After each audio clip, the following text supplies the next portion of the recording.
नमस्कार, आप देख रहे हैं इंडिया टीवी। आपके साथ मैं हूं गौनिका अरोड़ा। देश में हर साल चुनाव होते हैं, कभी कभी 5-5 चुनाव भी हो जाते हैं। इस बार भी 5 राज्यों में चुनाव हो रहे हैं। 4 मई को 5 मुख्यमंत्रियों का फैसला होगा, लेकिन 4 मुख्यमंत्रियों की कोई चर्चा ही नहीं कर रहा। चर्चा हो रही है सिर्फ पश्चिम बंगाल के मुख्यमंत्री की।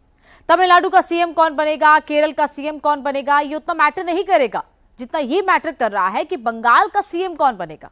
कलकत्ता की लड़ाई के बाद सीधी चढ़ाई दिल्ली पर होगी। 24 में नरेंद्र मोदी 240 पर आ गए। इसके बाद कई चुनाव हो गए। मुंबई में चुनाव हुए, दिल्ली में चुनाव हुए, बस लखनऊ का चुनाव बाकी है। जितना हंगामा, जितना शोर, जितना हल्ला कोलकाता में सुनाई दिया है, वे आगे भी लखनऊ में सुनाई देगा।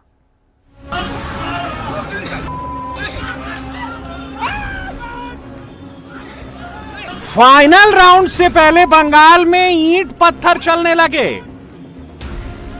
वोटिंग से पहले बंगाल में लाठी डंडे निकल गए।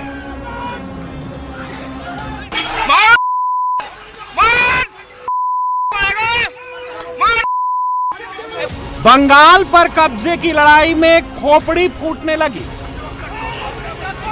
जूतो छुले मारছে আমাদের পার্টি অফিসে সেই বিরোধিতা করতে গিয়ে অমল হালদারকে আজকে রক্ষা टीएमसी के एक एक वर्कर के घर से 100 देसी बम निकलने लगे। कोलकाता में रातों रात खेला शुरू हो गया।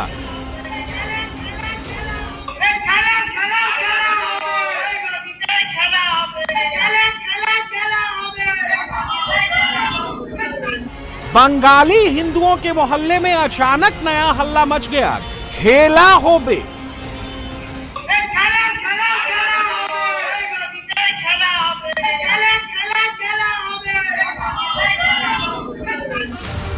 देश का ऐसा चुनाव कभी किसी ने देखा नहीं होगा। 29 को जो वोटिंग होगी, ऐसी वोटिंग भी किसी ने नहीं देखी होगी। 4 मई को बंगाल में जो काउंटिंग होगी, वैसी काउंटिंग भी कभी देखी नहीं होगी। बैटल ऑफ बंगाल का कोलकाता चैप्टर मारपीट, धूम धड़ाम, लाठी डंडे, बम, गोली, बंदूक से भरा हुआ है। धमकी खुल्लम खुल्ला दी जा रही है। আজকের ওরা অনেক খেলা দেখাচ্ছে, তা খেলা তো ওরা শুরু করেছে, শেষটা কিন্তু আমরা করব। খেলা তো ওরা শুরু করেছে, কিন্তু শেষটা আমরা করব। তাই পিকচার আবি বাকি মেরা দোস্ত, পিকচার এখনো বাকি আছে, সময় শুরু হয়েছে। তোমরা ভাবছো নিজেকে কয়েকটা সিআরপিএফ নিয়ে বড় বড় বাতালা দিচ্ছ, কিন্তু আজকের বঙ্গনগর 1 নম্বর অঞ্চলে মানুষ যদি হেঁটে যায় না, সিআরপিএফ হাওয়ায় उड़े जाए। कोलकाता सहित पूरे साउथ बंगाल में सेंट्रल पैरामिलिट्री फोर्सेस की करीब 2500 कंपनियां तैनात हैं। 2500 कंपनियों का मतलब हुआ केंद्रीय बलों के 2.5 लाख जवान। इनके अतिरिक्त बंगाल पुलिस के 80,000 जवान। सीआरपीएफ की तैनाती 4 मई के बाद भी अगले 60 दिनों के लिए रहेगी। यानी लक्ष्य सिर्फ चुनावी हिंसा रोकना नहीं, लक्ष्य चुनाव के बाद होने वाली हिंसा पर भी काबू पाना है। अकेले कोलकाता में ही सेंट्रल पैरामिलिट्री फोर्सेस की 273 कंपनियां तैनात हैं। पैरामिलिट्री फोर्सेस के अलावा एनआईए के बम स्क्वाड को भी साउथ बंगाल में जगह जगह तैनात किया गया है, ताकि अगर कहीं बम और विस्फोटक मिले तो उनको तुरंत डिस्पोज किया जा सके। ममता की पार्टी को सीआरपीएफ की तैनाती से भारी दिक्कत हो रही है।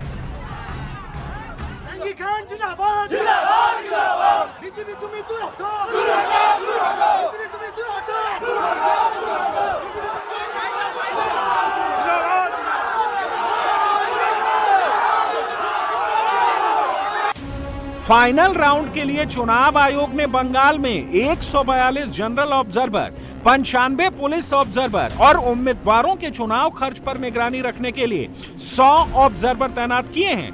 वोटिंग से पहले पश्चिम बंगाल की बांग्लादेश से लगने वाली सीमा को भी सील कर दिया गया है। बंगाल में इतनी फोर्स होने के बाद भी हिंदू सेंटिमेंट के साथ नया एक्सपेरिमेंट हो रहा है। ममता की पार्टी इसे कहती है खेला हो बे। वोटिंग से पहले बंगाल का माहौल समझना है तो डायमंड हार्बर के इस वीडियो को गौर से देखिए। टीएमसी के बाइकर्स गैंग की गिनती कर लीजिए।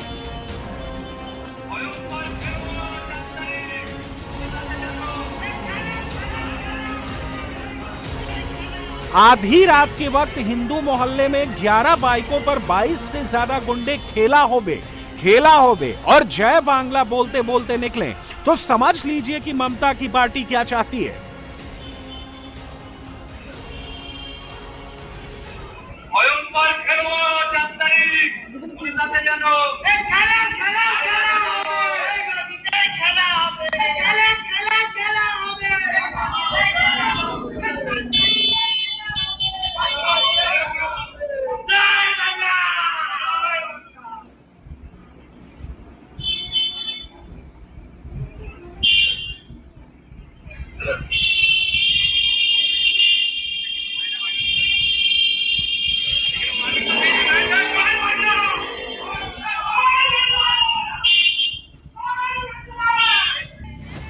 खेला होबे 21 के चुनाव में टीएमसी का चुनावी नारा था। 26 के चुनाव में ये बीजेपी वर्कर्स को डराने का औजार है। जय बांग्ला सुनने में जितना सिंपल लगता है, चुनाव में इसका इस्तेमाल उतना ही पॉलिटिकल है। बंगाल का ये चुनाव तय करेगा कि 27 में क्या होगा, यही चुनाव तय करेगा कि 28 में क्या होगा, और बंगाल का यही चुनाव तय करेगा कि 29 में क्या होगा। ममता बनर्जी के लिए ये चुनाव जितना इंपॉर्टेंट है उतना ही बंगाल जीतना नरेंद्र मोदी के लिए भी इंपॉर्टेंट है। इसलिए एक एक वोटर लिस्ट के एक एक पेज, एक एक घर, एक एक गली को चिन्हित करके घेराबंदी हो रही है।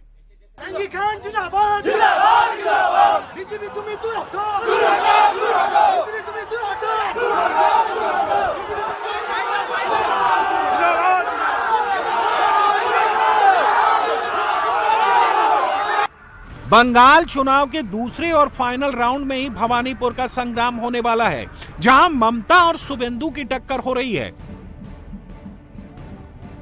21 के चुनाव में ममता नंदीग्राम हारी थी, लेकिन बंगाल जीत लिया था।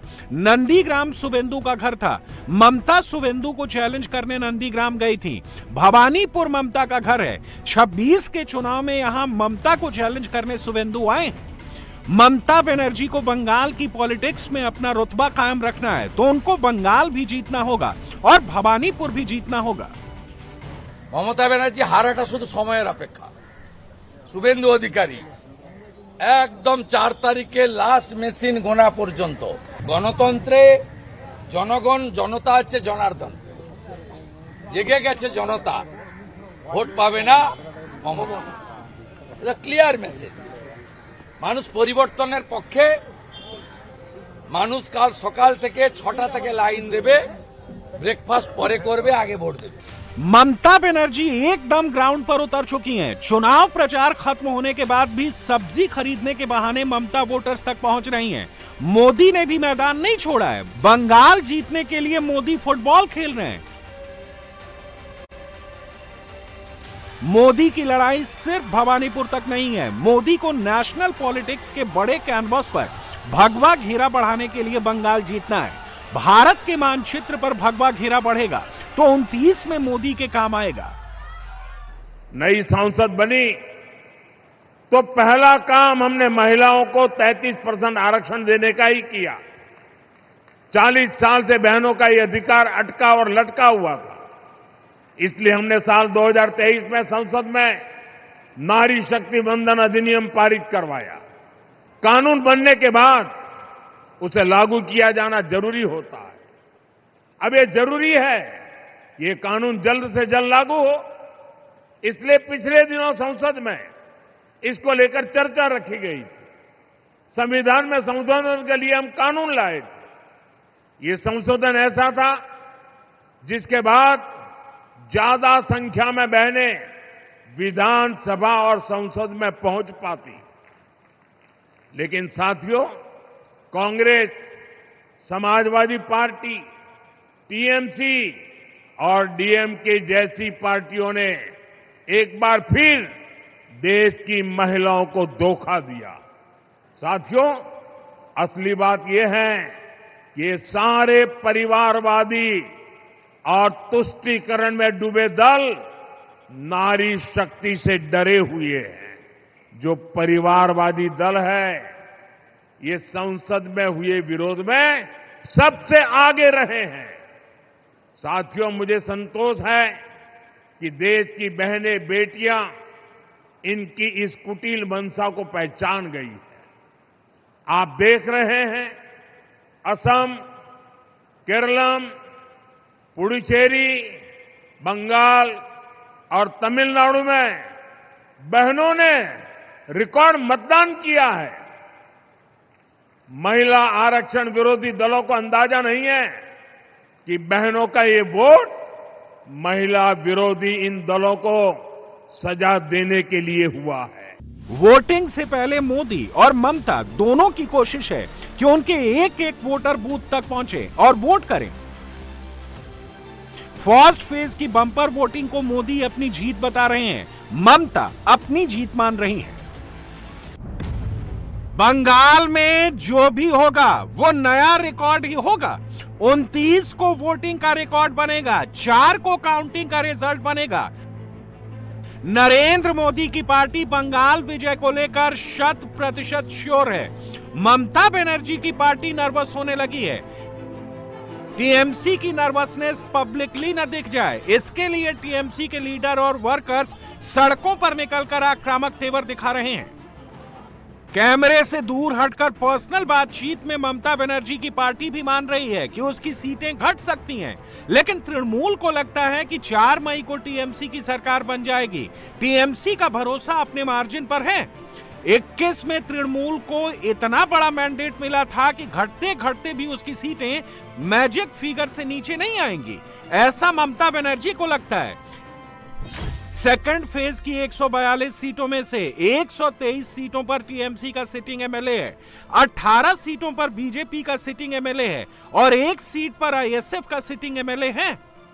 2021 में टीएमसी विधायकों की जीत का औसत मार्जिन 32,000 वोटों का था। बीजेपी के 18 विधायकों की जीत का औसत मार्जिन 15,000 वोटों का था। एसआईआर होने के बाद बीजेपी को भरोसा है कि टीएमसी का आधा मार्जिन अपने आप खत्म हो गया है। अब अगर वोटर टर्नआउट बम्पर हो जाए तो दीदी की सरकार का बोरिया बिस्तर बन जाएगा। 4 मई दीदी गई, सरकार तो क्या तृणमूल नाम कर कोई पार्टी नहीं रहेगा। जनता का तो ऐसा ही मूड है। इस बार साउथ का रिजल्ट नॉर्थ से भी अच्छा होगा। नॉर्थ में तो हाँ शुभेंदु जीतेगा और कौन जीतेगा, जाना है मुख्यमंत्री। भय मतलब टीएमसी ममता दीदी, भरोसा मतलब BJP Narendra Modi. First phase के बंगाल चुनाव में रिकॉर्ड 93% पोलिंग हुई थी। सेकंड फेज में भी रिकॉर्ड बनने वाला है, ऐसा खुद वोटर बता रहे हैं। हाँ सर, परसेंटेज तो जरूर बढ़ेगा। पिछली बार कम क्यों था शहरी इलाके में? देखिए, यहाँ का नियम ही ऐसा है, सबको एक उत्तेजना है, वोट देना है। अगर मेरा नाम कट गई तो क्या होगा, ऐसी वाली डर भी है। इसीलिए वोट सबको देना है, चाहे काम हो चाहे ना हो। क्या 90% टाइप वाली हालत यहाँ भी होगी? जहाँ भी हो तो मतदान होगा बढ़िया करके, कोई तकलीफ नहीं है। जिसका जो मर्जी है वही वोट देगा। पास परसेंटेज क्या रहेगा कोलकाता का? 90% छू जाएगा। हाँ। क्या फर्क है अब की बार? पिछली बार जो 60-62 पे रह जाता था, अब 90% कैसे? अभी पब्लिक का होप शायद ज्यादा पिछली बार की तरह, तो शायद 90% का चांसेस है वोट छूने का। होप मतलब इस बात को लेकर, मतलब कुछ बदलाव के लिए। बिल्कुल, इस बार तो डर कम है क्योंकि हर जगह इस बार सीआरपीएफ जवान का दिया हुआ है। हम लोग को इस बार डर कम लग रहा है वोट देने। बंगाल में एक एक सीट की कैसी लड़ाई हो रही है। भवानीपुर की सीट इसका सबसे सुटेबल सैंपल है। ममता बनर्जी की सीट पर एसआईआर में 47,000 वोट कटे हैं। यहां हुए उपचुनाव में ममता 58,000 वोटों से जीती थी। भवानीपुर में लगभग 42% बंगाली हिंदू, 34% गैर बंगाली हिंदू और लगभग 24% मुस्लिम वोटर हैं। गैर बंगाली हिंदुओं में गुजराती, मारवाड़ी, पंजाबी और उड़िया वोटर की तादाद अच्छी खासी है, जो टीएमसी के बंगाली वर्सेस बाहरी वाले नैरेटिव से नाराज हैं।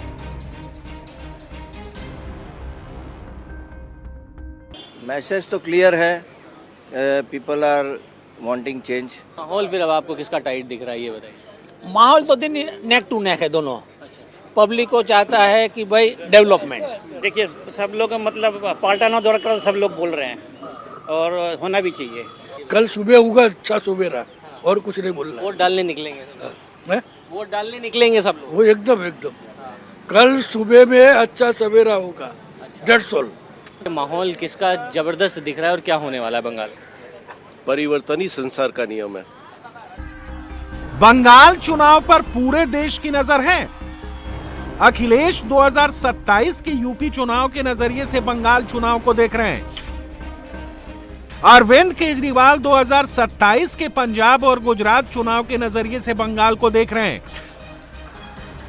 राहुल गांधी 2029 के नजरिए से बंगाल पर टकटकी लगाए हुए हैं।